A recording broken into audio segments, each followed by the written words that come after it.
मागच्या रविवारी आपलं निरूपण आणि एकाने मला असा प्रश्न, काय हो, अर्जुनाला लढायला सांगायचं होतं.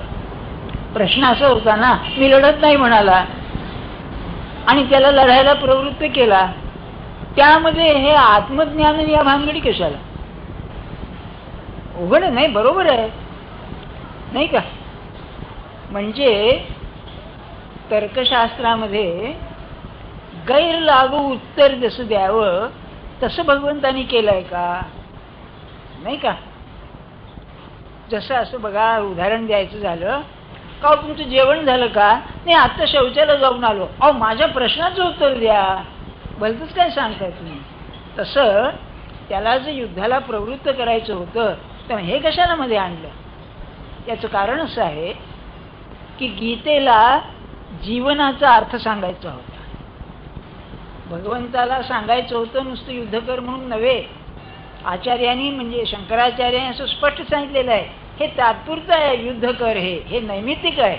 खरं म्हणजे तू आपलं कर्तव्य कर हे सांगायचं आहे.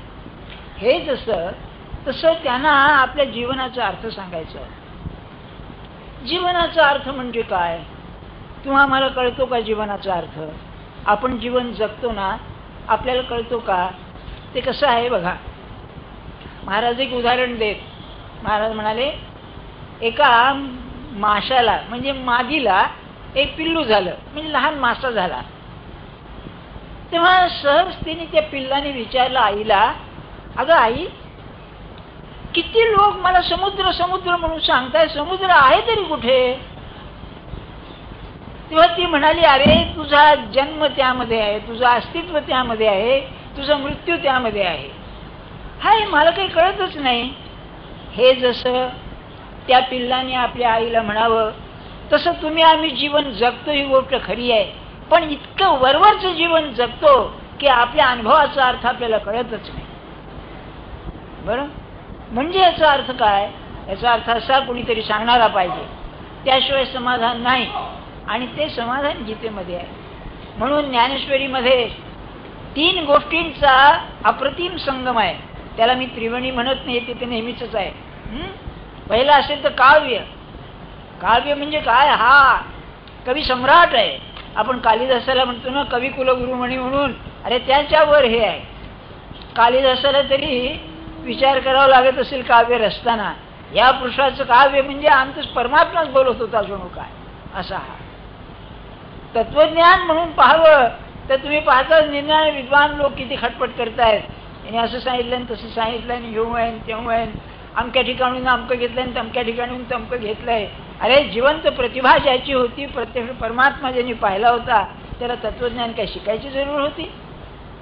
नामदेवानी त्यांच्याविषयी वर्णन करताना म्हटलेलं आहे की पैठणला जेव्हा गेले शुद्धीपत्र मागण्याकरता, त्यावेळेला दुपारी जेवण झाल्यानंतर, म्हणजे मधुकरी मागून जेवण झाल्यानंतर हे तत्वज्ञानाचे ग्रंथ पाहत असत.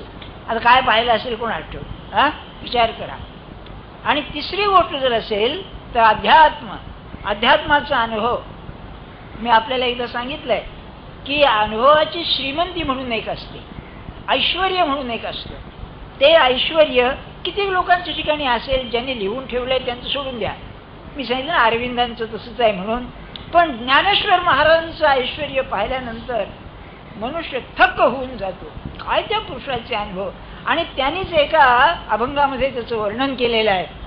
इवलेसे लोप लाविले द्वारी, तयाचा वेल गेला गगनावरी.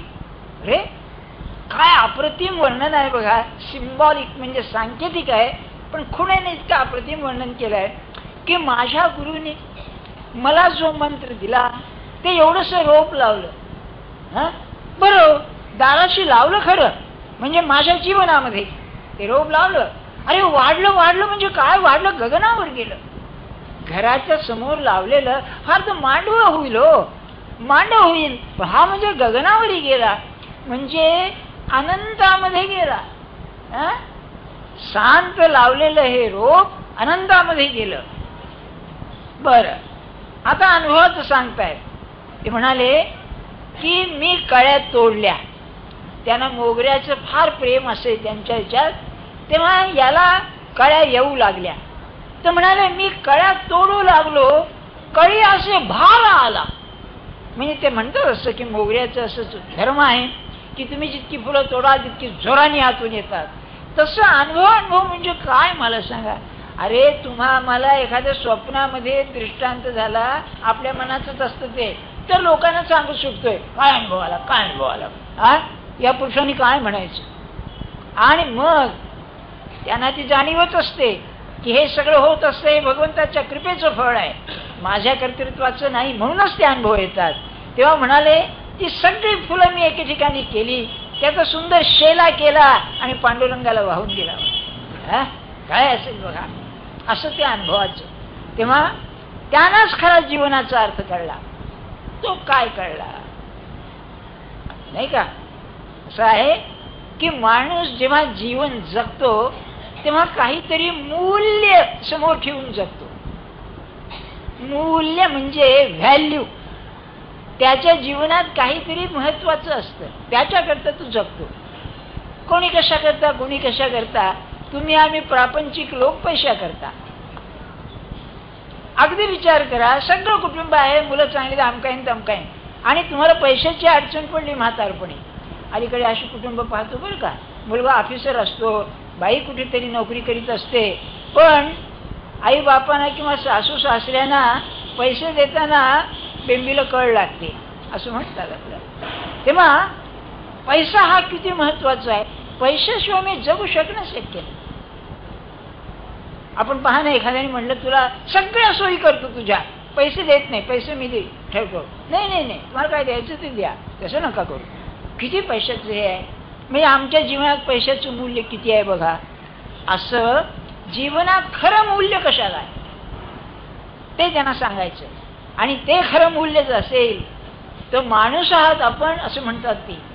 तुम्हाला सारासार विचार आहे, जे तुम्हाला कायमचं सुख देईल त्याच्या मागे लागा. आणि ते असेल तर आत्मसुख आहे, म्हणून आत्मज्ञानाचा विषय याच्यात आलेला. इंग्लिश सुप्रीम व्हॅल्यू, परमोच्च मूल्य काय आहे. भगवंताचं दर्शन हे परमोच्च मूल्य आहे. आणि इतकं झाल्यानंतर आज आपल्याला ठासून सांगतो, आपण ज्ञानेश्वरी ऐकतो म्हणजे आपण भगवंता करता आहोत हे जर झालं तरच सांगण्याचं ना ऐकण्याचं सार्थक आहे. नाहीतर त्यात काही अर्थ नसतो. पारायण आहे. माझ्या जीवनात ठरलं पाहिजे मी कशा करता आहे, मी त्याच्या करता आहे. माझं जीवन त्याकरता मी जर वापरलं नाही तर आया वैसा गया. कबीराचंच एक पद आहे, उगी चक्कर खाल्ल्यासारखं होणार बघा. अरे हे काय आहे हो, आत्मज्ञान भानगड काय आहे असा आहे ना प्रश्न. तुम्ही आम्ही कशा करता खटपट करतो आहोत. सगळं बघा सुखाकरता खटपट करतो आहोत. हे काही नवीन सांगायला नको. अगदी चरबट झालंय, हॅकनेट झालंय, पण सुखा करताच आहे. हा शंकराचार्यांचं एक स्तोत्र आहे शतश्लोकी म्हणून, 100 श्लोक आहे. यः कश्चित सौख्य हेतो त्रिजगती यतते नैव दुःखस्य हेतो. या त्रिलोकामध्ये म्हणाले असा कोणीही नाही की जो दुःखाकरता धडपड करतोय, सुखाकरता धडपड करतोय. आपण कधी विचार केलाय का त्यापैकी माझ्या पदरात किती पडलं. नाही पदरात पडलं. आणि जे पडलं ते इतकं तात्पुरतं होतं की पुन्हा स्वप्नवत झालं. त्याचं कारण असं, मी अपूर्ण आहे. ज्या जगात मी जगतो ते अपूर्ण आहे. अपूर्णातून अपूर्ण सुखच मिळणार, पूर्ण सुख मिळणारच नाही. आणि हे मनुष्याला जर समजलं तरच मग पूर्ण काय तो पाहिजे. मला सांगा, आपण इतके स्त्री पुरुष इथे आहोत, तुम्हाला कधी काळजी वाटली नाही का? तुम्हाला कधी भीती लागली नाही का?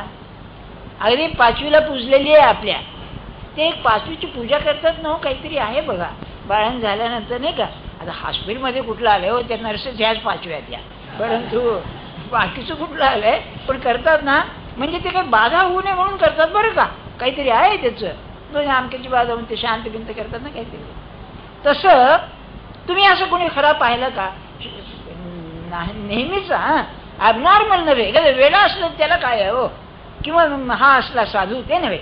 तुमच्या आमच्यापैकी स्त्री किंवा पुरुष असा, सुशिक्षित असो, श्रीमंत असो, काय साधा असो, त्याला काळजी नाही किंवा ज्याला भय नाही असं पाहिलं का? नाही ना. म्हणजे का वाटते काळजी? याचं कारण मी अपूर्ण आहे, मला आधार पाहिजे. आधाराशिवाय मनुष्य जगू शकत नाही. अहो, राजा जरी झाला तरी त्याला आधार लागतो ना. मग तुमची आमची काय कथा आहे? जर आधार लागतो, आधाराचं काय कारण काय आहे? कारण मी अपूर्ण आहे, अपूर्णालाच आधार लागतो. सांगण्याचा हेतू काय आपल्याला? की त्यांचं म्हणणं असं की जर हे सगळं अपूर्ण आहे तर अपूर्णामध्ये पूर्णाला अ लावून झालेलं आहे. आधी पूर्ण मग अपूर्ण आहे, तेव्हा ते पूर्ण असेल तर परमात्मा स्वरूप आहे, त्याला ते आत्मा असं म्हणतात.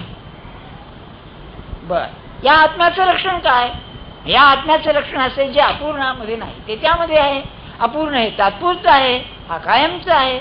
अपूर्ण हा आधाराशिवाय सहित आहे, पूर्ण हे आधाराविनहित आहे. इतकंच नव्हे तर जे पूर्ण आहे त्यात समाधान आहे, याच्यात समाधान नाही. असं जर आपण हे केलं किंवा प्रामाणिकपणे सांगा की मला समाधान मिळालं आहे का नाही, मला वाटतं संबंध मानवजात पाहिली तर मिळणार नाही. तुकाराम बुवांनी कशी गंमत केली आहे, आता ते कंटाळले असतील, किती सांगून जेव्हा माणसं ऐकत नाही पाहिलं तेव्हा ते म्हणाले, अरे प्राणी तरी बना, पक्षी तरी बना. पक्षी अजगर न करीती संचित तयासी अनंत प्रतिपाळी, एवढी तरी श्रद्धा ठेवा म्हणाले. चमत्कारिकच आहे सगळं हे. आपली किंमत त्यांनी इतकी केली आहे नाही का? कुणी असं पाहिलंय का किंवा काय करावं, एवढा पाऊस उशिरा आहे आणि रब्बीचं काही पीक नाहीये म्हणून सिंह कुणी गांगरलाय का किंवा वाघ कुणी गांगरलाय का? नाही. त्यांना म्हणजे खालच्या प्राण्याने सुद्धा जर हे नाही तर तुम्ही माणसं वरचे प्राणी आहात, तुम्हाला काळजी लागते म्हणजे काहीतरी दोष आहे तुमचे. हे सगळं सांगायचं कारण असं की माणसाने असा अनुभव घेतला पाहिजे तर बघा या ज्ञानेश्वरीचा उपयोग आहे. असा अनुभव घेतला पाहिजे की नाही, माझ्या मनाची आज अवस्था बदलली आहे की मी काळजीचा प्रसंग असून काळजी करीत नाहीये, लागत नाहीये काळजी मला. ते मराठीमध्ये फार बरं आहे. आम्ही काळजी करीत नाही, आम्हाला लागते काळजी. जसं इन्फेक्शन लागतं ना तसं आहे ते, की तुम्ही नको म्हणत असताना ते बरोबर येऊन शकतं तुम्हाला, तसं काळजी नको म्हणत असताना मला लागते. का लागते? म्हणून जीवनामध्ये मुळात गेलेले आहेत संत. मग जीवनामध्ये आम्ही भलत्याच गोष्टीच्या नादी लागलो म्हणून काळजी लागते. जे खरं मूल्यवान आहे त्याच्या मागे आम्ही गेलोच नाही, ते मूल्यवान असेल तर आत्मा आहे असं त्यांचं म्हणणं. माणूस म्हणजे देह, मन आणि आत्मा, की मन आणि देह हे तात्पुरतं आहे, आत्मा हा कायमचा आहे. हा विषय चाललेला आहे. हे सगळं पुन्हा पुन्हा उगाळायचं कारण असं, आज पुढचं सगळं समजायला हे आवश्यक आहे म्हणून. नाही तर पुढे पाठ आणि मागे सपाट अशापैकी होत होते म्हणून सांगतोय. बर, त्या आत्म्याचा अनुभव घ्या. त्याने ते वर्णनच केलंय. ते म्हणाले, जयाचे आरतीची भोगित विषयी त्याजिले संत, जया लागी विरक्त वनवासी. म्हणजे मोठे मोठे पुरुष याच्या प्राप्ती करता वनवासात जातात. आपल्याकडे त्या भरताचं उदाहरण आहे ना, की राज्य मुलाला दिला आणि आपण निघून गेला, जंगलामध्ये निघून गेला याकरता. म्हणजे त्याची सुप्रीम व्हॅल्यू काय असेल तर ही आहे. आणि आपण ज्ञानेश्वरी ऐकताना आपण हे ध्यानात ठेवलं पाहिजे की त्यांना सांगायचं असेल की आत्मज्ञान हे सर्वश्रेष्ठ मूल्य आहे. ते मिळालं तर सगळं मिळालं आणि ते नाही मिळालं तर बाकीचं मिळून उपयोग नाही, हे ध्यानात ठेवलं पाहिजे. हे घट्ट मनात धरलं पाहिजे बाबा, कारण पुढचा सगळा विषय त्याला संबंधित आहे. आणि हे नाही तर काही नाही. अर्जुनाची स्थिती बघा की, एवढा मोठा वीर पुरुष, सगळ्यांचा पराभव करण्याची शक्ती अंगामध्ये, नुसती शक्ती नाही, त्याचा विश्वास होता की मी यांना मारीन सगळ्यांना. पर कीर्ती विर्ती काय विचारूच नका. हे सगळं असून सुद्धा पुन्हा काळजी करतोच आहे. अरे काळजी म्हणजे किती, त्याला की नाही नर्वस डेबिलिटी झाली अलीकडच्या भाषेमध्ये. हातने गांडीवम संसते हसतात त्वचैव परिधय्यते. माझी आग होती अंगाची, म्हणाला हातात गांडी कडून पडलंय. मग आणखी काय नर्वस अटॅक म्हणजे काय असतो? हातपाय लटपटतात की नाही त्याचे, नाही का? तुम्ही पाहता ना, घाबरला मनुष्य हातात लेखणी द्यायचं, सही करा, असा असा हात करायला लागतो. तसंच झालं की याचं दुसरं काय झालं आणखी? अरे एवढा मोठा शूर पुरुष आणि हेच तुझं शौर्य काय आहे का? तुम्हाला एक उदाहरण सांगतो. अरे काय, महात्मा गांधी म्हणजे अलीकडच्या काळात मोठा पुढारी ना, केवढा पुढारी, जबरदस्त पुढारी. युगायुगामध्ये असे माणसं होत नाहीत, असा मनुष्य हा. आणि त्यांचं ते बायकोशी कसे वागले तुम्हाला माहिती, म्हणजे वाईट अर्थात नव्हे, अति अलिप्तपणे राहिले. ती आजारी होती त्या आगा खान पॅलेसमध्ये. तेव्हा ते बेशुद्ध होती बाई 2-4 दिवस. ते सकाळी जायचे, संध्याकाळी जायचे, पाहायचे, डॉक्टरला विचारायचे काय बा बरं आहे ना, आमका आहे ना काय. नर्स पण केळकरांनी प्रत्यक्ष पाहिलेली गोष्ट सांगितलेली आहे, ऐकीव नव्हे. तेव्हा ती मेल्यानंतर त्या कंपाऊंडमध्येच तिला जाळली. तेव्हा नरसोपंतांनी जेव्हा कळलं NC केळकरांना, तेव्हा हे स्वतः टांगा करून गेले. ते विरोधी पक्षातले होते, राजकीय पक्षातलं. तेव्हा गेल्यानंतर टांग्यातून उतरले. गांधी उभे होते आणि त्यांची मंडळी होती बाजूला.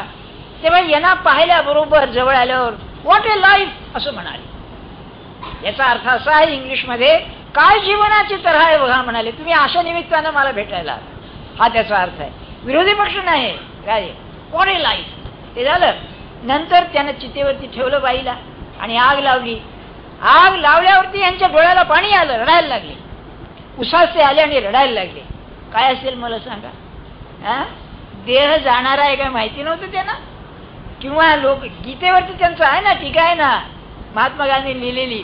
मग म्हणजे सुप्रीम व्हॅल्यूज जे त्यांना माहिती असून सुद्धा कसा मनुष्य हा होतो. तुमची आमची काय कथा आहे.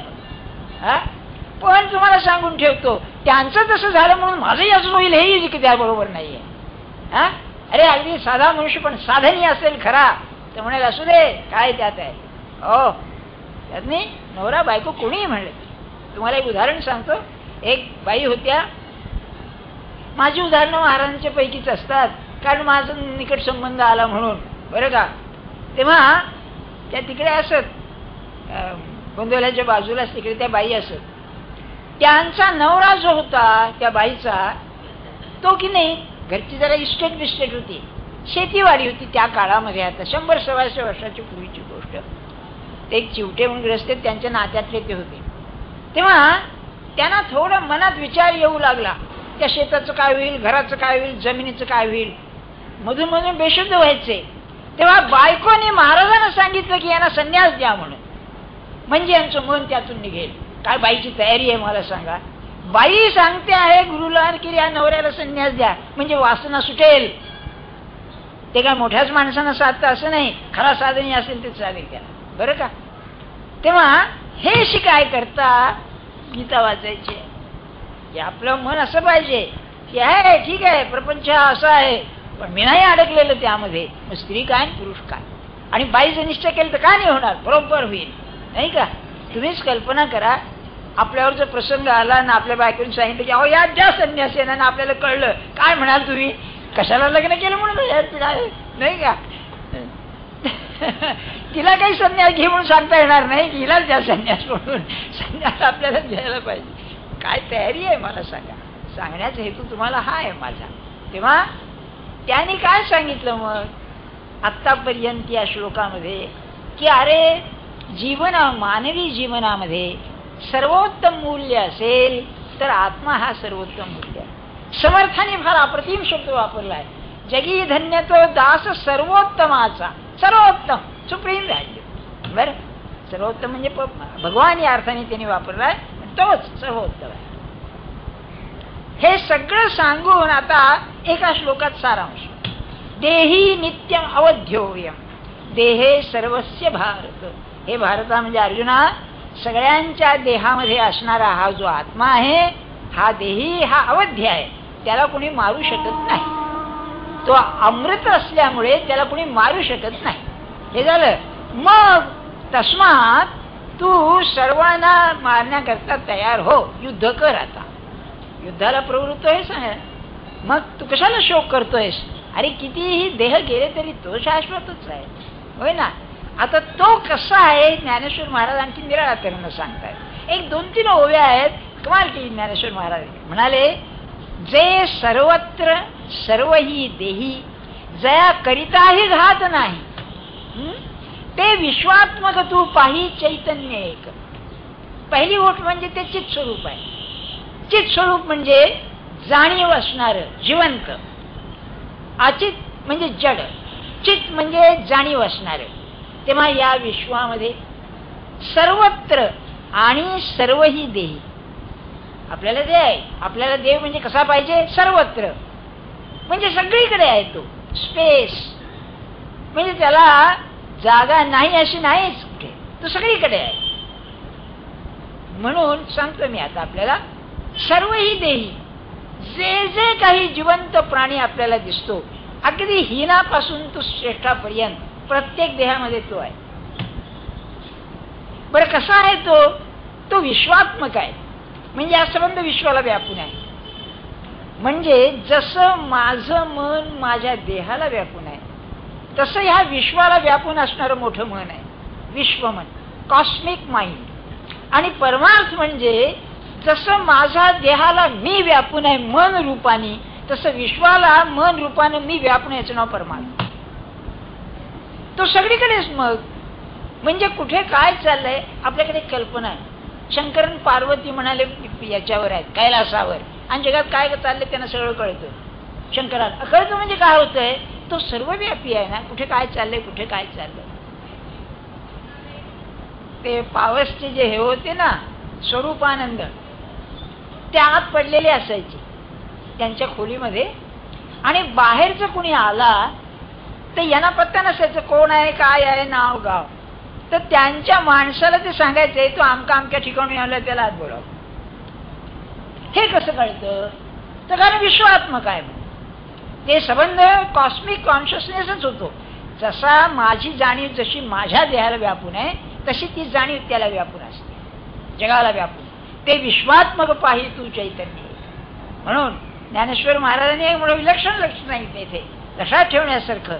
परमार्थ परमार्थ म्हणजे काय हो समजून घ्या आपण, बरं का. पूजा पाठ केला, फार केला, अगदी वाऱ्या केला, पारायण केलं, हे साधलं नाही तर काही साधलं नाही. समर्थांनी दासबोधामध्ये सर्पाचं उदाहरण घेतलंय. म्हणाले एक सर्प आहे, त्याला तुम्ही घाबरता, तो तुम्हाला घाबरतो. कारण म्हणाले तुमच्यामध्ये जी जाणीव आहे ती जाणीव त्याच्यामध्ये आहे. तुम्हाला रमणांचं उदाहरण मी मागच्याच रविवारी मला वाटतं सांगितलं असेल, नाही का, की तो नाग आला असा आणि त्यांची आई बी घाबरली फार, काय करायचं. आणि याने 1-2 मिनिटं त्याच्याकडे पाहिलं, तो फणा उगावून असा खबडाला गेला, उभा होता. आणि 5 मिनिटांनी तो यांच्या मांडीवर येऊन बसला. अरे हे काय चमत्कार नाही का? आणखी मिरॅकल काय पाहिजे चमत्कार तुम्हाला? त्याचं कारण असं, त्याला ती जाणीव नव्हती की त्यांची माझी जाणीव एक आहे, पण यांना ती असल्यामुळे यांना त्या जाणीवेचं प्रक्षेपण त्याच्यावर केल्याबरोबर ते कृष्णमूर्तींच्या चरित्रामध्ये असंच एक प्रसंग आहे. एक माकड आलं यांच्या खोलीमध्ये, आणि ते माकडं म्हणजे पण विलक्षण असतात. म्हणजे उदाहरण आमचा एक मित्र होता, तो गच्चीवर आंबे खात होता, मोगलाईमध्ये, कन्नड म्हणून गाव आहे तिकडे होतं. एक वानर आला. वानर म्हणजे काळ्या तोंडाचे ते, बरं का. त्याने इकडे तिकडे पाहिलं, कुणी नाही पाहिलं, त्याच्या थोवाडीत मारली, हातातल्या आंबा घेतला पळून गेला, बरं का. ते माकड फार विलक्षण असतं बरं का ते. तेव्हा ते आलं यांच्याशी गप्पा म्हणजे आता हेच त्याच्याशी बोलत असतात, ते काय बोलणार आहे. पण थोड्या वेळाने की नाही ते जाईना. ते वेळेने त्याला सांगितलं मला आता काम आहे, तुझा म्हणाले, आता ते निघून गेले. पण दुसरी गोष्ट पाहिलेली मी आपल्याला सांगतो, मी नव्हे, ते आठवले म्हणून त्यांना ते बंगलोरला असताना रोज त्यांना स्नान घालायचे, त्यांना कपडे घालायचे, ते त्यांना मालिश बिलिश करायचे, असं त्यांचं हे असं सेवा. तेव्हा एकदा असं त्यांचं स्नान बिन झालं, वर त्यांच्या अंगात कपडे घालीत होते. इतकं काय झालं, ते हिरवे टोळ असतात ना, टोळ, हे मोठा टोळ आला. तेव्हा तो यांच्या अंगावर बसेल म्हणून त्याला हुश करायला लागले, नको म्हणाले, असं ते. तो आला, ते यांनी काय केलं, हात पुढे केला, तो यांच्या हातावर येऊन बसला. आणि मग यांना म्हणाले, पहा त्याचे डोळे कसे आहेत, त्याचा रंग किती सुंदर आहे, तो कसा दिसतोय. आणि मग म्हणाले, sir this is God, this is God, हा देव आहे असं म्हणाले, बरं का. तर हे कसं होतं, आता तुम्हा आम्हाला ते काही पाहिल्यानंतर दूरच आपणच पळतो, झुरळ पाहिल्यावर पळतो, तर मग बाकीचं जाऊ नाही का. माझी खात्री आहे, इथेच एखादा उंदीर किंवा झुरळ सोडलं तर मी सुद्धा थांबणार नाही, तर तुमचं काय सांगू मी आपल्याला. नाही, याचं कारण काय आहे? याचं कारण हे आहे की मी आणि तो एक आहे. सहज जसं अगदी तानमूल असावं आणि आईचं त्याला काही झालं की आईचं हृदय कालवतं ताना असेपर्यंत तशापैकी आहे. म्हणून ते विश्वात्मक तू पाही चैतन्य एक. म्हणून माझं मत असं आहे, हे मी जरा धाडसाने सांगतोय, अहंकाराने सांगत नाही, की ज्ञानेश्वरी मध्ये आत्मज्ञानाची दृष्टी ठेवून जर वाचलं नाही तर ज्ञानेश्वरी कळणार नाही. पदोपदी अनुभवाचं हे आहे. काय सांगायचं कारण होतं, विश्वात्मक आहे नामकाय तमकं. तिने काय सांगितलं की बाबा देही नित्यम अवध्योयम देहे सर्वस्वी भारत, एवढं सांगितलं. भगवंताने काय जास्त सांगितलंय, पण नाही, तो सर्व ठिकाणी आहे, सर्वत्र आहे आणि विश्वात्मक आहे, तो असा आहे. पुढे म्हणाले जयाचैनी स्वभावे हे होत जात आघवे तरी सांग काय शोचावे तुझी मध्ये. ही दुसरी गोष्ट सांगितली. अरे हा विश्वात्मक आहे. जाणीव कशी आहे, जाणीव शक्ती स्वरूप आहे. तुम्हीच विचार करा, आपण हात उचलतो, आपण जाणीवेने हात उचलतो. आपण निसतो, बसतो, उठतो, खातो, पितो, त्याच्या मागे जाणीव ही शक्ती आहे. पण विचार करतो, सगळी जाणीव आहे. त्या शक्तीची जाणीव आपल्याला नाहीये शरीरामध्ये, म्हणून त्याची कल्पना येत नाही. ते या संबंध विश्वाला चालवणारी जाणीव आहे. आणि हेच आयडियलिझम ज्याला म्हणतात, वेदांत किंवा आदर्शवाद, आत्मसत्तावाद, तो हा आहे. सगळे कर्तृत्व भगवंताकडे आहे. आणि मला एक सहज आठवलं, त्या गुरु नानकचं एक जपजी म्हणून आहे, फार सुंदर आहे. आपण बघा, त्यांनी असं म्हणलंय की हुक्म खुदा असे दुनिया चलती है. संबंध दुनिया चालत असेल तर खुदाच्या हुकमाने चालते. हुक्म से बाहेर कोही नाही, या हुकमाच्या बाहेर कोणी जाऊ शकत नाही. मग सकळ करणे जगदीशाचे ना. राम करता, समर्थाने अशी गंमत केली आहे, राम करता म्हणशी पावती कीर्ती प्रसाद. नाही काय प्रताप, तू मी करता म्हणशी तर दुःख होतो सुचले का, पण राम करता म्हणलं असतं तुला कीर्ती नाही मिळेल. राम करता. आणि तुम्हाला सांगितलं मी एकदा मागे की त्या रघुनाथ पंडितांनी, तंजोरच्या रघुनाथ पंडितांनी नलदमयंती स्वयंवर लिहिणार आहे. ते समर्थांचा अनुग्रह होता त्यांना. त्यांनी एक अष्टक लिहिलेलं आहे समर्थांच्या वर. तेव्हा त्या अष्टकामध्ये एका श्लोकात एक ओळ अशी आहे, लोकाभिराम गुण बोलत राम करता. हा लोकांना प्रेमानं आपले करणारा हा गुण असलेला मनुष्य हा समर्थ, बरं का, सारखं राम करता राम करता असं म्हणतात. तोंडात त्यांच्या राम करता हे आहे. म्हणून ते म्हणाले जयाचैनी स्वभावे हे होत जात स्वभाव, जयाचैनी होत जात आघवे. हे शिकायचं आहे. खरं तुझ्या इच्छेने होत आहे, तुझ्या सत्तेनं होत आहे. आपलं काय होतंय, आपण म्हणतो बरं का, पण मनात काय असतं, माझ्या मनासारखं करा, नाही का, म्हणजे माझी इच्छा त्याच्यावरती लागतो. महाराज फार गंमत करायचे. महाराज म्हणाले भक्त दोन प्रकारचे. एक भक्त काय म्हणतो, भगवंत माझा आहे. दुसरा भक्त काय म्हणतो, मी तुझा आहे. पहिल्या याच्यामध्ये माझी इच्छा तृप्त करण्याचं साधन म्हणून भगवंताला मी म्हणतो, तू माझा आहेस म्हणजे मालकी माझी तुझ्यावर. हो, ज्ञानेश्वर महाराजांनी देवाला आमक कर म्हणणं निराळं आणि तुम्ही आम्ही म्हणणं निराळं, बरं आहे नाही. आणि ते स्वतः करता कधी म्हणायचे नाही. नाही, त्यांनी मागितलं ना काय, अरे जग सुखी कर, मला कशाला, जो जे वांछील ते लाहो प्राणी जात. हा एक विरोधाभास आहे बरं का. सगळा परमार्थ कशामध्ये आहे, वासना नाही शिकण्यामध्ये, निर्वासन होण्यामध्ये. आणि हे मागतायत काय, देवा हे लोक कसे आहेत, ज्यांना त्यांची वासना तृप्त झाली, जे पाहिजे ते मिळाले की सुखी होतात. देऊन टाकणं त्यांना एकदा. अरे काय काय अंतःकरण नसेल. ते आईसारखं आहे बघा. डॉक्टर म्हणतोय त्याला गोड खायला देऊ नका, त्याच्या पोटात जंत झाले. पोरग काय ऐके ना, मग आई म्हणते खाले काय झालं, होऊ दे जंत झालं तर. तशापैकी आहे. म्हणून ती माऊली आहे बघा, जो जे वांछील तो ते लाहो प्राणी. काय उदार अंतःकरण असेल त्या पुरुषाचं, जरा विचार करा आपण.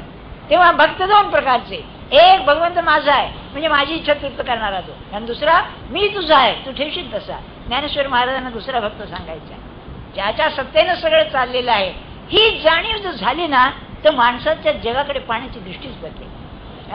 खरं वाटलं पाहिजे ना. ते आपलं कसं होतं, सगळी पश्चात बुद्धी आहे बघा. पश्चात बुद्धी म्हणजे ती गुजराती म्हण आहे ना, आगे बुद्धी वाणिया आणि पाछे बुद्धी बामणिया, असं काहीतरी आहे ना म्हण. आपली बुद्धी सगळी पश्चात आहे. सगळं करून झाल्यावर आता तुझी इच्छा, म्हणजे माझं काही चालत नाही, आता तुझी इच्छा, असं नाही. पहिली प्रतिक्रिया आली पाहिजे, तुझी इच्छा अशी दिसते, तुझी इच्छा अशी दिसते. म्हणून त्याच्या सत्तेनं चाललेलं आहे.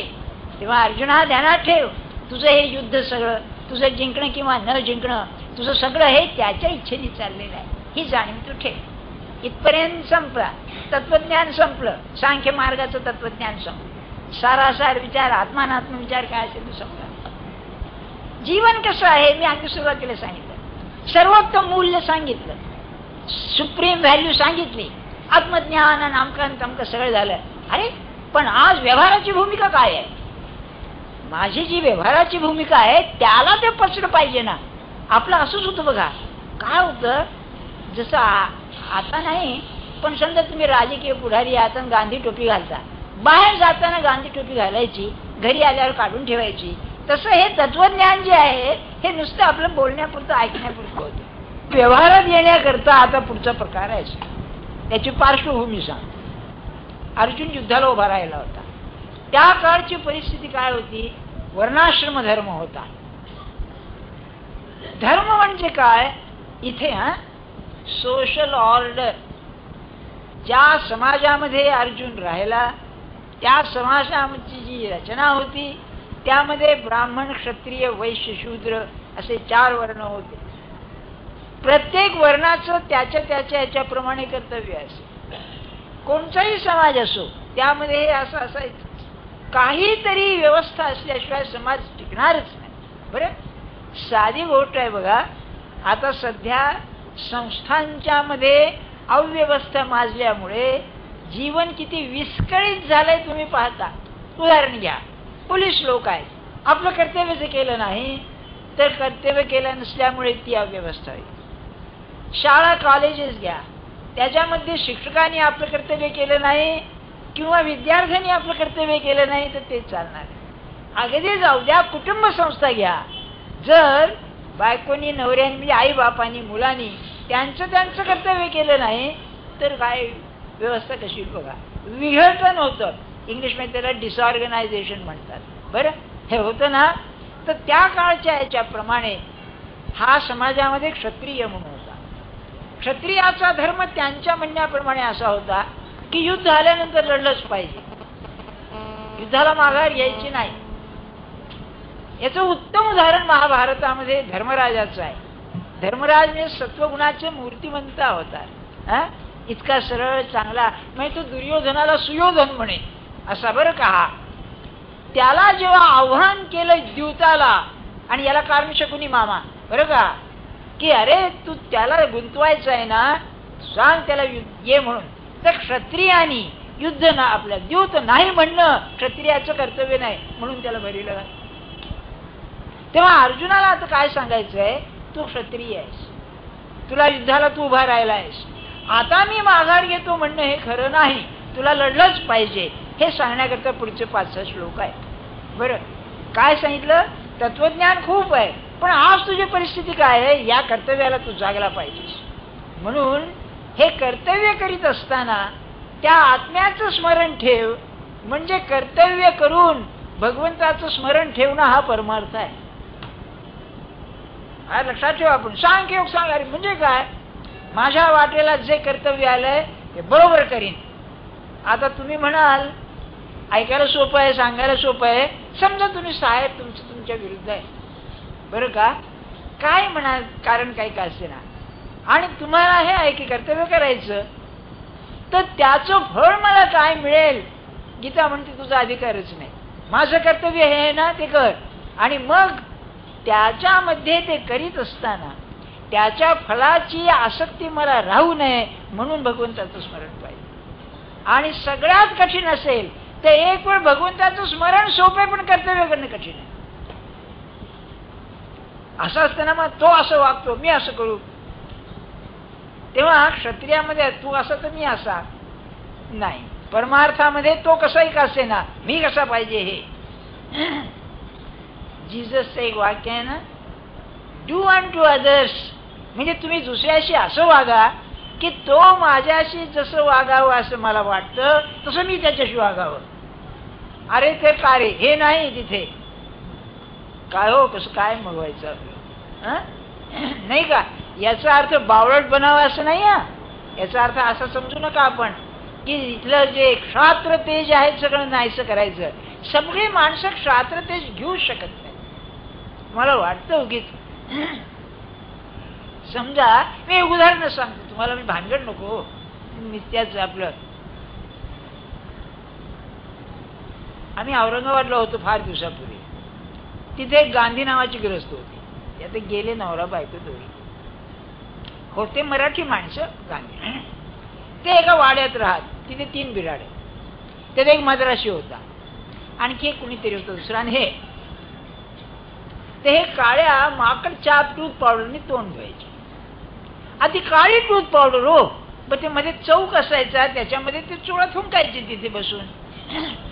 तेव्हा आता साहजिक आहे ते काळं व्हायचं ना सगळं. त्या मद्रासीने पुष्कळ सांगून पाहिलं त्यांना. ती बाई मोठी विलक्षण होती. एक दिवशी काय झालं, ते तोंड धुवायला बसले, चूळ थुंकला, ती बाई आणि त्याचं थोबाडत मारली त्यांच्या. बरं का, पाहतच राहिले. त्यांची बायको आली म्हणाले, अहो तुम्ही मारा की तिला. आता मी कसं मारू म्हणाले. त्याला तुम्ही युद्ध करायला सांगाल का, हे माझं म्हणणं आहे. शक्यच नाही. अहो शास्त्र धर्म काही निराळाच आहे.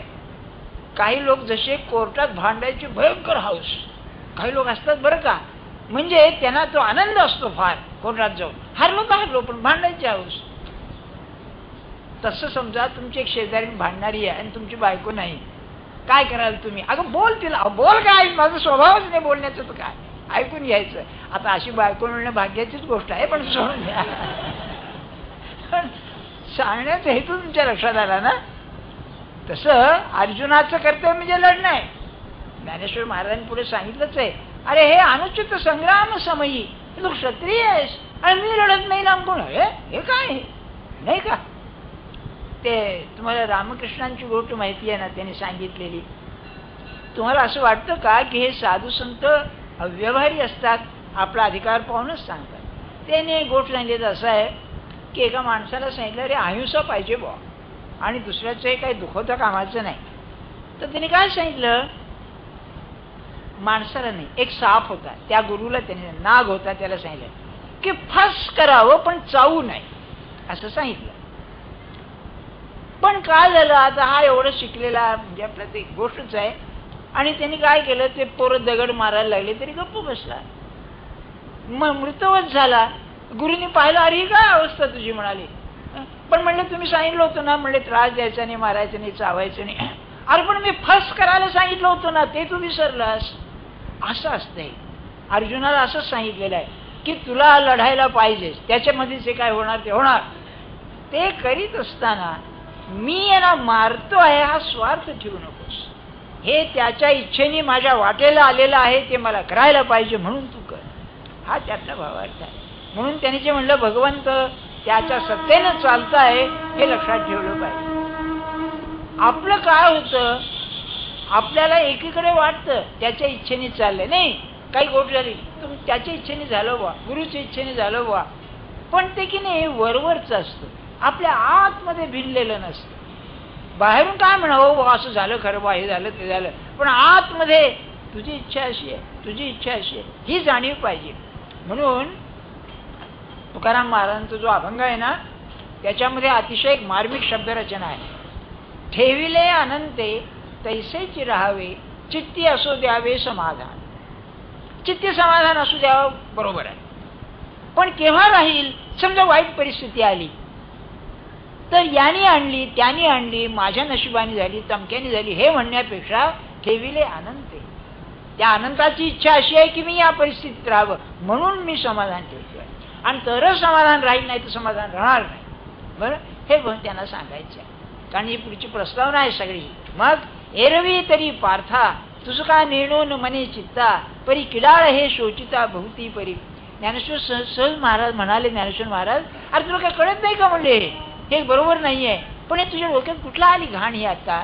मग पुढे म्हणाले, तू अजूनही का न विचारिसी, काय हे चिंतित आहासी, स्वधर्म तू विसरलासी तरावे जेणे. ज्या स्वधर्माचं आचरण केलं असताना मनुष्य तरतो, तो स्वधर्म तू पाळत नाहीयेस, हे तुझ्या अजून कसं ध्यानात येत नाही. मी पुन्हा सांगतो, आपल्याला अलीकडे स्वधर्माची कल्पना लोप पावल्यामुळे त्याचं महत्व वाटत नाहीये. पण राधाकृष्णांचं एक पुस्तक आहे, सोसायटीवर कलकत्त्याला दिलेली व्याख्यान आहे. त्यामध्ये मार्क्सवादाचं त्यांनी परीक्षण केलेलं आहे. पहिल्या लेक्चरमध्ये 50-60 पानाचं लेक्चर आहे मार्क्सवाद. त्याच्यामध्ये त्यांनी हेच एक दाखवलेलं असं की कामगार म्हटला किंवा नोकर म्हटला म्हणजे त्याच्या सुद्धा कर्तव्याच्या मर्यादा आहेत. त्या मर्यादा तो ओलांडू लागला तर जगामध्ये व्यवस्था राहणार नाही. आणि ते आपण पाहतोच सध्या कसं काय नाही का. तेव्हा कुठलाही समाज म्हटल्यानंतर त्यामध्ये व्यवस्था आलीच, त्याशिवाय समाज राहणंच शक्य नाही. याचा पाया काय आहे? थोडंसं मी सोशल फिलॉसॉफी म्हणतो त्याच येतो अगदी थोडं. काय पाया आहे? समजा समर्थांच्या वेळेला, शिवाजीच्या वेळेला मालक आणि नौकर होते. आपलं उदाहरण घ्यायचं, 100 वर्षांनी मालक आणि नौकर होते. आज सुद्धा मालक आणि नौकर संबंध आहेत. हा एक संबंध. दुसरा नवरा आणि बायको, आई आणि बाप, भाऊ आणि बहीण, हे कायमचे संबंध आहेत. हे कुठे फरक आहे मला सांगा यामध्ये? नाही का. आपण पाहताना या संबंध जर हे मानवी जीवनाच्या रचनेमध्येच आहेत, टेक्स्चर मानवी जीवनाची रचना आहे त्यामध्ये हे संबंध आहेत अगदी. जर आहेत तर त्यामध्ये प्रत्येकाचं काहीतरी काम ठरलेलं आहे, उघडच आहे. बाप म्हणलं की त्याचं कर्तव्य काय काय सांगायचं आपल्याला, आपल्याला माहिती असेल. आई म्हणली की तान्ह्या मुलाचं सांभाळ करणं, लहान मुलाचा आलंच. हे माकडं असतात ना, एक डॉक्टर केलॉग म्हणून होता. त्या केलॉगनी एक चिंपॅन्झी माकड पाळलं. झाल्यानंतर 1-2 दिवसांनीच आणलं त्याला घरात. त्याचाही मुलगा तसाच, लहान मुलगा. आणि त्या दोघांना सारखं वागवलं, शिकवलं सारखं, बोलणं चालणं खाणं. अहो ते माकड कपबशीतून चहा प्यायचं, ब्रश घेऊन दात घासायचं, सगळं त्याला शिकवलं. असं कपडे घालायचे. 6 महिने झाल्यानंतर त्या माकडाची शक्ती एवढी जबरदस्त वाढली की त्या पोरासाठी 4 पोरं उचलून घेऊ लागलं, ते उड्या मारायला लागलं. त्याचं सगळं निराळं. आश्चर्याची गोष्ट अशी की ते माकड इतकं पुढे गेलं खरं, पण समज म्हणून जो होता, अंडरस्टँडिंग, त्याच्यामध्ये कमी पुढे लागलं. त्याला भाषा येईना, त्याला परिस्थिती समजेना. म्हणजे या माणसाची मुलाची बुद्धी वाढायला लागली तशी ते मागे पडले.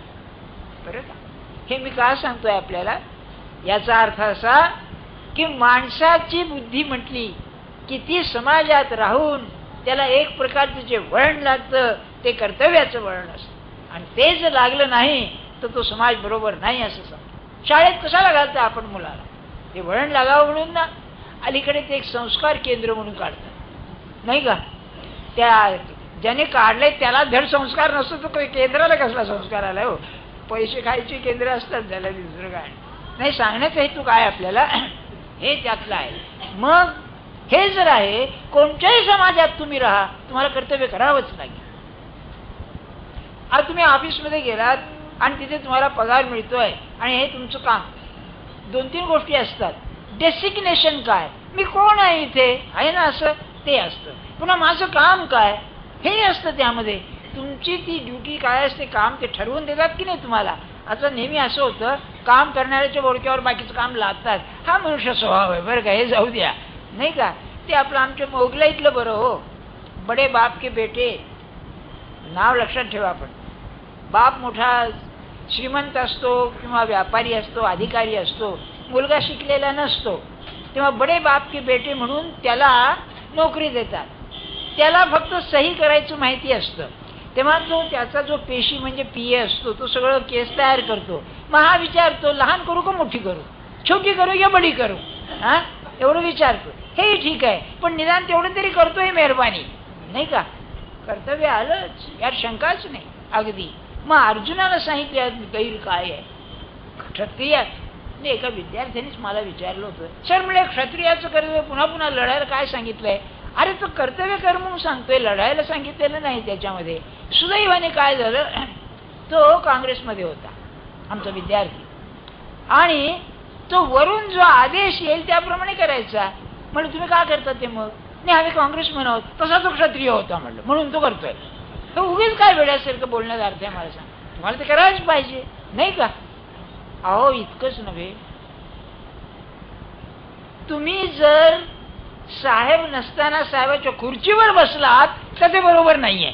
आहे ना, तुम्हाला माहिती आहे ना हे, नाही का? समजा प्रोफेसर नाहीये आणि विद्यार्थी प्रोफेसरच्या खुर्चीवर येऊन बसे ना का बिचारा तो, परंतु बरोबर नाही हे, असं नाही का? कसं चमत्कारिक आहे बघा. बंधन नाही म्हणजे हेच बंधन आहे समाजाचं. आता ती बंधनं सुटत चालल्यामुळे माणसाची माणुसकी कमी झालेली आहे. ध्यानात ठेवा, कोणी कसं वागावं, काय करावं याला मर्यादा राहिलेली नाही. त्यामुळे राज्य चालवणं अतिशय कठीण आहे, यात शंकाच नाही. आणि अव्यवस्था ना सगळीकडे. अनावस्था अजून आली नाही, पण अव्यवस्था तर आहेच की नाही, यात शंकाच नाही. अशी स्थिती आहे. बर, मग ज्ञानेश्वर महाराज म्हणतात, या कौरवा भलते जाहले अथवा तुझशी काही पातले, हे युगाचे हे बुडाले जरी येत. तीन सांगतायत पर्याय. लढायला उभा राहिला, कौरव मेले, नाही कौरव नाही मेले, तू मेलास, हेही नाही झालं, सगळं आग लागली, तुमचे लोक मेले, त्यांचे लोक मेले, म्हणजे परिणाम सांगतायत. हे सगळं जरी झालं तरी स्वधर्म एक आहे, तो सर्वथा त्याज्य नोहे, मग तरी जेल काय पाहे कृपाळूपणे. तू जो हा आता असा दया दाखवून राहिला आहेस, हे बरोबर आहे का? नाही, तुला कर्तव्य म्हणून करायलाच पाहिजे. आणि माझ्या मते बुवा, माझ्या मते तुम्हाला सांगतो, मी 2 वेळा उल्लेख केला, तेव्हा माझ्या मते ना, ज्या समाजामध्ये अखंडित प्रगती पाहिजे त्या समाजामध्ये काहीतरी व्यवस्था, कडक व्यवस्था असल्याशिवाय होणार ना. अगदी निश्चित सांगतो आपल्याला. बरं, या दृष्टीनं इंग्लंडमध्ये युनिव्हर्सिटीमध्ये, ऑक्सफर्ड, केम्ब्रिजमध्ये, अमेरिकन काही युनिव्हर्सिटीमध्ये, सगळ्या नव्हे, अतिशय विद्येच्या बाबतीत कडक उपाय आहेत. ते तसं झालंच पाहिजे, त्या तऱ्हेचंच वागलं पाहिजे, अभ्यास केला नाही तर होणार. म्हणून त्या देशामध्ये निरनिराळ्या शास्त्रामध्ये अजून प्रगती आहे, आपल्याकडे ती नाही. याचं कारण आहे बंधन नाही ना, ते झालंच पाहिजे तसं. हे अर्जुनाला कर्तव्य या दृष्टीने ते सांगतात. पुढे म्हणाले, अर्जुना तुझे चित्त जरी जाहले द्रवीभूत, भावना उचंबळली तुझी, तरी हे अनुचित संग्राम समयी. आम्ही पाहिलीच उदाहरणं सांगतो, नावं सांगण्याचं कारण नाही, पण नावं का सांगतो? तुम्ही म्हणाले थापा मारता म्हणून नाही. आम्ही एकदा प्लेगच्या कॅम्पात होतो, आम्ही हैदराबादला होतो. तिथे बेगमपेठ म्हणून एक स्टेशन आहे, एअरपोर्ट आहे ना सध्या, ते स्टेशन. ते इतकं काही वाढलेलं नव्हतं. तिथे आमचं प्लेगचं कॅम्प म्हणजे 10-12 झोपड्या होत्या, तिथे आम्ही राहतो. तिथे एक ग्रस्त होते ज्यांची ती जमीन होती ते, बरं का. तेव्हा त्यांचा मोठा भाऊ, ज्याने त्यांना बापासारखं म्हणजे राहून वागवलं, शिकवलं वगैरे, ते वारले. तर यांनी काय केलं, ते 3-4 लोक जे होते एका झोपडीत गेले, दारू प्यायले आणि बाहेर येऊन रडायला लागले. खोटं रडणं कसलं आलंय, खोटं रडणं. तेव्हा त्या कॅम्पामधल्याच एकाने विचारलं, अहो गोविंदराव, त्यांचं, अहो गोविंदराव हे काय म्हणाले, बरं का. ते काय म्हणाले, अहो मेला तो मेलाय, आधी दारून मग रडणं म्हणाले. हा, कसं असेल मला सांगा. का मी उदाहरण देतोय? अर्जुन म्हणाला, तरी हे ज्ञानेश्वर महाराज म्हणतात, तरी हे अनुचित संग्राम समयी. लढायला उभा राहिलायस आणि काय रडायला लागला तर काय करावं हे? अरे हे काय आहे? या संग्राम समयी हे योग्य आहे का? योग्य नाही आहे. याला महाराज एक उत्तम उदाहरण देत, फार गंमत केली त्याने. एक ग्रस्त होता, त्याला दोघांच्याकडे समाचाराला जायचं. एकाच्या घरी मुलगा झाला बरेच दिवसांमध्ये म्हणून त्याचं कौतुक करायला जायचं. एकाच्या ग्रस्ताच्या घरी कोणी मेलं म्हणून त्याचा दुःख परिहार करायला जायचं. तेव्हा त्यांनी आपल्या गुरुला विचारलं की मी याला काय सांगू, त्याला काय सांगू. तेव्हा गुरुने सांगितलं, बुवा ज्यांच्या घरी मुलगा झालाय त्यांचं कौतुक कर, चांगलं झालं, कुलदीपक आहे, असं तसं लिहून घेतो म्हणाला. म्हणून कागदात लिहून घेतो. ज्यांचं मेलं होतं कुणी ते सांगितलं, अरे फार वाईट झालं बुवा. वय झालं होतं हरकत नाही, पण म्हणले वाईट झालं. तेव्हा म्हणले तू खिशात कागद ठेव आणि उजव्या खिशातला कागद मुलाकरता, डाव्या खिशातला कागद यांच्याकरता. चुकून तो इकडचा तिकडून तिकडचा इकडे झाला. आणि तो गेला ज्यांच्या घरी मुलगा झाला होता. अरे अरे म्हणला काय झालं, वाईट झालंय बाबा. म्हणाला काय झालं. इकडचा कागद होता. तो म्हणला वा कुलदीपक आहे, छान आहे. अरे तुम्ही काय बोलता, हे जसं अनुचित आहे तसं ज्ञानेश्वर महाराज म्हणताय अर्जुना लढायला का उभं राहिला रडतोस, बरोबर नाही. आता समजलं तुम्हाला काय आहे ते. बरं पुन्हा मग ज्ञानेश्वर महाराजांचं दृष्टांत फार छान. मला बरं कौतुक वाटतं या पुरुषाचं. त्यांनी गाईच्या दुधाचं दृष्टांत दिलं. गाईच्या दुधाला अमृत म्हणतात. बरं जसं आईच्या अंगावरचं दूध पचत नाही असं शक्यच नाही लहान मुलांना, तान्ह्या मुलांना, तसं गाईचं दूध आणि पचत नाही शक्य नाही. पण ज्ञानेश्वर महाराज वैद्यकातला दृष्टांत देत आहे. अगा गोक्षीर जरी जाहले तरी पथ्यासी नाही म्हणितले, ऐसेनेही विष होय सुधले नवज्वरी देता. एकाला टायफॉइड झालाय आणि टेम्परेचर आहे आणि गोक्षीर म्हणजे गाईचं दूध अमृत आहे, ते त्याला दिले तर विष होतं. वास्तविक ते जीवनसत्व आहे. असं गाईचं दूध सुद्धा जर भलत्या ठिकाणी भलत्याला दिलं तर ते जसं बाधतं तसं अर्जुना तुझी भावना चांगली आहे. करुणा ही काही वाईट नाही. अरे पण लढाईच्या वेळेला करुणा म्हणजे त्या आजाराला दूध देण्यासारखं काय बघावं नाही. म्हणून म्हणाले ऐसे नाही विषय हो नवज्वरी देता तैसे आणि आन करिता, भलत्या ठिकाणी भलत करणं आणि आन करिता नाश होईल हिता, म्हणून तू आता सावध होई. वायाची व्याकुळ काई आपुला निजधर्म पाही, जो आचरता बाध नाही कवणे काळी. तुझा जो स्वधर्म आहे कोणत्याही वेळेला तो कर्ण गैर नाही यात शंका नाही. मग जैसे मार्गेची चालता, आता एक फार सुंदर दृष्टांत देत आहे. जैसे मार्गेची चालता अपावो न पावे सर्वथा, का दीपाधारे वर्तता ना डळीचे. माणसाच्या जीवनाचा प्रवास त्यांनी कल्पिलेला आहे. तर म्हणाले तुम्ही रस्त्याने चाललात, मार्ग चालतात, अंधार आहे पण हातात दिवा आहे, टॉर्च आहे, बॅटरी आहे, काही म्हणा. जर हातात दिवा असला तर रस्त्यामध्ये अडखळणार नाही. हे जसं तसं जीवनामध्ये जर तू स्वधर्म पाळशील तर तुला अडथळा येणार नाही. म्हणजे तुला जी सुप्रीम व्हॅल्यूज जे सर्वोत्तम आहे ते सर्वोत्तम सहज प्राप्त होईल. कसं मार्गेची चालता अपावो न पावे सर्वथा.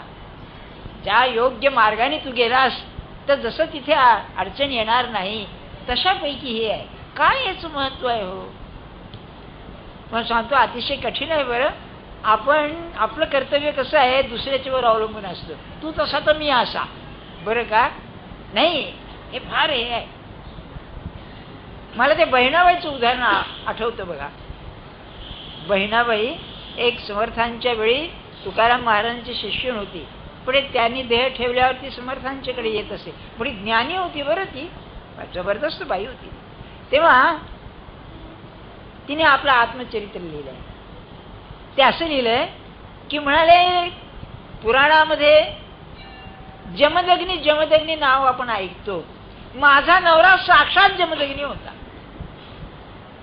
जरा काही झालं की तू इतकं संताप व्हायचा की बोलायचो.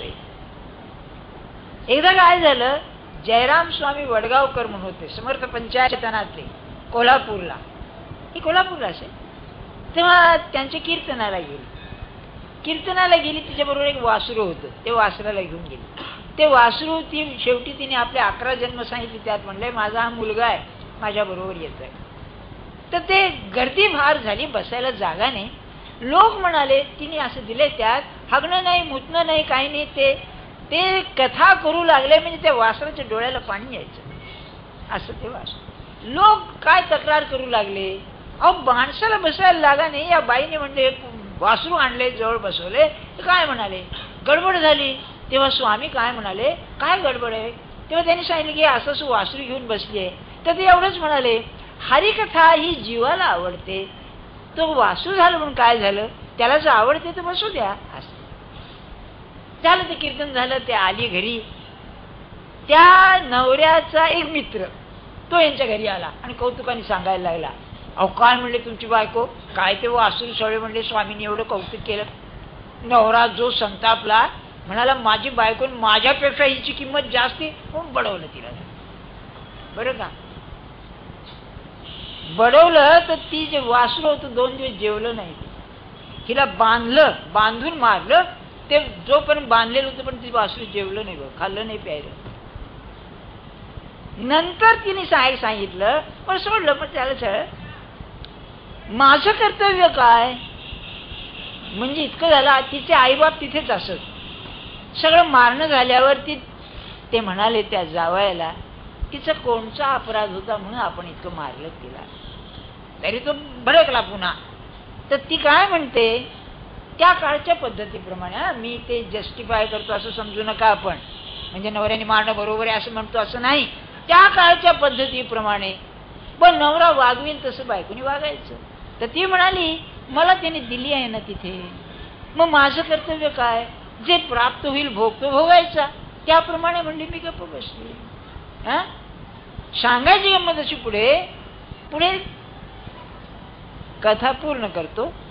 पुढे त्याच्या अंगाची आग व्हायला लागली, भयंकर आग व्हायला लागली. काय कारण झालं कोणास ठाऊक. आणि मग एक वारकरी आला होता, त्यांनी सांगितलं की आपण बायकोला नीट वागवत नाही, त्याचं हे प्रायश्चित्त आहे. तेव्हा तो बायकोच्या पाया पडला आणि ते थांबलं सगळं. तेव्हापासून ते बदललं सगळं. बरं का. सांगण्यात हेतू माझा निराळा आहे की कर्तव्य काय असतं त्याला आपण कर्तव्य कठोर असा शब्द वापरतो बघा. ते फार म्हणजे दमदारपणाचं काम आहे. माझं कर्तव्य मी करीन, मग त्यात काय होईल तो होईल. म्हणून ज्ञानेश्वर महाराजांनी पुन्हा पुन्हा त्या कर्तव्याचं महत्त्व सांगितलंय. पुढे तो म्हणाले की अरे या असल्या तऱ्हेचं युद्ध करतं या क्षत्रियाला येणं म्हणजे भाग्याची गोष्ट आहे.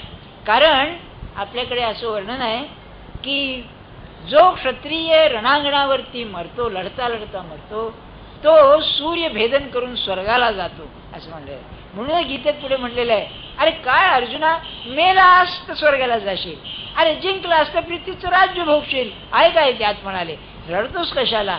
हे त्या कर्तव्याचं महत्व पुन्हा पुन्हा सांगायचंय. बरं, आता अगदी 2 मिनिटात सांगतो आपल्याला. आपण काय करायचं नाही का. अतिशय कठीण असेल तर घरामध्ये आपल्या मनाविरुद्ध असणारी माणसं असताना, आपण नको झालेलं असताना आपण आपलं कर्तव्य करणं हे अतिशय कठीण आहे. मला सांगतो ते कसंही का वागेनात, मला कसं वागायचंय फार कठीण आहे. आणि ती परीक्षा जो पास होतो ना तोच परमार्थाला लायक होतो, हेही ती सांगतो. हो, मुलगा ऐकत नाहीये, मुलगा त्रास देतोय किंवा सून माझ्याशी बोलत नाहीये, मला नको म्हणते, मी हा घरात नको, असं असताना सुद्धा माझं कर्तव्य म्हणून जे आहे ते मी बरोबर केलं तर समजावं की एक पाऊल पुढे आहे आपल्यापेक्षा आहे. त्यातल्या त्यात असं होतं बघा, नवरा जर थोडस जपजीप करू लागला तर बायको म्हणते काय होते, वेळ लागले काय कोणाटू, येडपटासारखं करतायत, ज्याच्या त्याच्यावर तक्रार करायला लागते. असं असताना सुद्धा आपल्या बायकोवरचं बायको म्हणून प्रेम ठेवून आपलं कर्तव्य करणं. आता तुम्हाला किती साधलंय बघा भाऊ, आपल्याला तर काही साधलेलं नाही. जानकी जीवन स्मरण जय जय राम, रघुपती राघव राजा राम, पतित पावन सीताराम. राम रघुपती राघव राजा राम, पतित पावन सीताराम. राम रघुपती राघव राजा राम, पतित पावन सीताराम. जानकी